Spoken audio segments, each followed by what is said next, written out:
اگر آپ اس وقت رزق کی تنگی، قرض یا مالی پریشانی سے گزر رہے ہیں تو یہ ویڈیو سکرول مت کرنا۔ خاص طور پر اگر آپ چاہتے ہیں کہ اللہ آپ کے گھر میں برکت کے دروازے کھول دے اور ایسی جگہ سے رزق دے جہاں سے آپ نے سوچا بھی نہ ہو، تو یہ سورہ کہف کا عمل آخر تک ضرور دیکھیں۔ یہ کوئی عام بات نہیں، یہ وہ روحانی عمل ہے جو جمعے کے دن کیا جائے تو زندگی میں خاموش مگر طاقتور تبدیلی آتی ہے۔ بہت سے لوگ ایک غلطی کر دیتے ہیں اور اسی وجہ سے فائدہ نہیں اٹھا پاتے۔ آج میں وہ غلطی بھی بتاؤں گا، اس لیے ویڈیو کو آخر تک دیکھنا بہت ضروری ہے۔ اب دھیان سے سنیں۔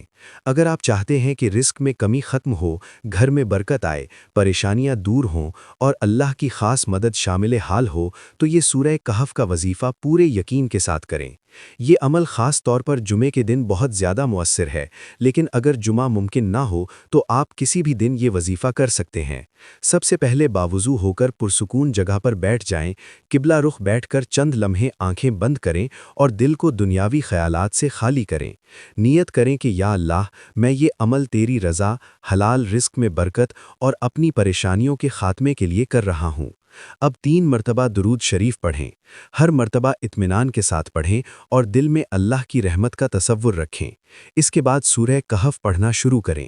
اگر آپ پورا وقت نکال سکتے ہوں تو سورہ کہف 1 مرتبہ مکمل پڑھیں، اور اگر پورا پڑھنا ممکن نہ ہو تو پہلی 10 آیات بہت توجہ اور دھیان کے ساتھ پڑھیں۔ ہر آیت کے بعد چند لمحے رک کر یہ تصور کریں کہ اللہ کی طرف سے روشنی آپ کے دل اور گھر میں داخل ہو رہی ہے، رزق کے بند دروازے کھل رہے ہیں اور تنگی آہستہ آہستہ ختم ہو رہی ہے۔ پڑھائی کے دوران جلدی نہ کریں، آواز دھیمی رکھیں، دل حاضر رکھیں اور یقین کے ساتھ پڑھتے رہیں۔ جب سورہ کہف کی تلاوت مکمل ہو جائے تو دوبارہ 3 مرتبہ درود شریف پڑھیں۔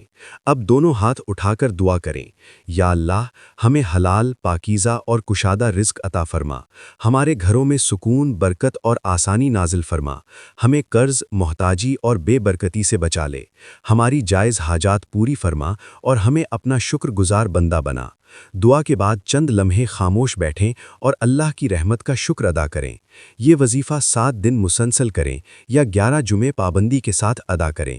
انشاءاللہ آپ خود محسوس کریں گے کہ رزق میں وسعت، دل میں سکون اور زندگی میں مثبت تبدیلی آنا شروع ہو جائے گی۔ یاد رکھیں، وظیفے کے ساتھ ساتھ حلال کمائی، سچائی اور شکر گزاری کو لازم پکڑیں۔ یہی عمل کی اصل طاقت ہے، اور دل میں نیت باندھ لیں